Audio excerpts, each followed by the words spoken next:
রেলটাকে ঠিক করার একটা সুযোগ আমাদের হাতে আসতে চলেছে। ভারতীয় আধিপত্যবাদ মুক্ত একটা ইনসাফের বাংলাদেশ গড়তে চাওয়া এই জনগণ, এই জনপদের মানুষের ভাগ্যের পরিবর্তন হোক।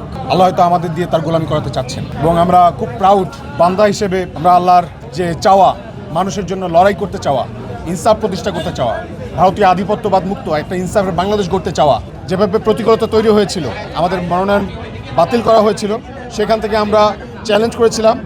মহামান্য আদালত আমাদের প্রার্থিতা বহাল রেখেছেন এবং আজকে প্রার্থিতা ফিরে পেয়ে আল্লাহর কাছে দোয়া করেছিলাম। আমাদের ভাইয়েরা সবাই যারা আছেন, আমাদের যারা ঢাকার 18 আসনের ভোটার ভাইয়েরা যারা আছে, সেখানকার সবার পরামর্শ অনুযায়ী সবাই বলেছে যে আপনার জন্য রেল ইঞ্জিন মার্কাটা আপনি অবশ্যই চাইবেন এবং সবার সম্মতিতে আমরা এখানে এসেছিলাম এবং আমরা সেটাই চেয়েছি, ভাইয়েরা চেয়েছেন এবং আল্লাহ আমাদের প্রতি সদয় হয়েছেন যে রেল ইঞ্জিন মার্কা আমাদেরকে দেওয়া হয়েছে এবং আলহামদুলিল্লাহ আমাদের মনে হয় যে রেলটাকে ঠিক করার একটা সুযোগ আমাদের হাতে আসতে চলেছে।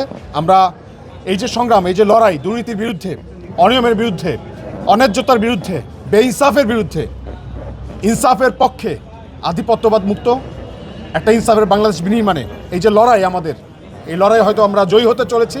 সারা বাংলাদেশের মানুষকে আমরা আহ্বান জানাবো, আমাদের এই সংগ্রাম জারি রাখতে হবে। আমরা শহীদ ওসমান হাদি হত্যার বিচার চাই।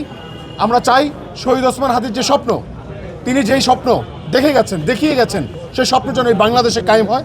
এই একটা ইনসাফের বাংলাদেশ গঠন করার একটা সুযোগ আমাদের হাতে আসে এবং সারা বাংলাদেশের মানুষকে আমরা আহ্বান জানাচ্ছি, আপনারা আসেন, এই সুযোগ আমরা হাতছাড়া করতে চাই না। যেহেতু আল্লাহ আমাদেরকে পথ দেখাচ্ছেন, আল্লাহ আমাদের সব কিছু সহজ করে দিচ্ছেন, আমরা বিশ্বাস করি আল্লাহ হয়তো বা আমরা যদি একটু সবাই সংগঠিত হই, একটু যদি আমরা সবাই একটু নড়াচড়াও করি, আমরা যদি একসাথে হাতে হাত রেখে সামনে এগিয়ে যাই, আমরা হয়তো বা এই আধিপত্যবাদ, ভারতীয় আধিপত্যবাদ মুক্ত একটা ইনসাফের বাংলাদেশ আমরা গড়ে তুলতে পারবো ইনশাআল্লাহ।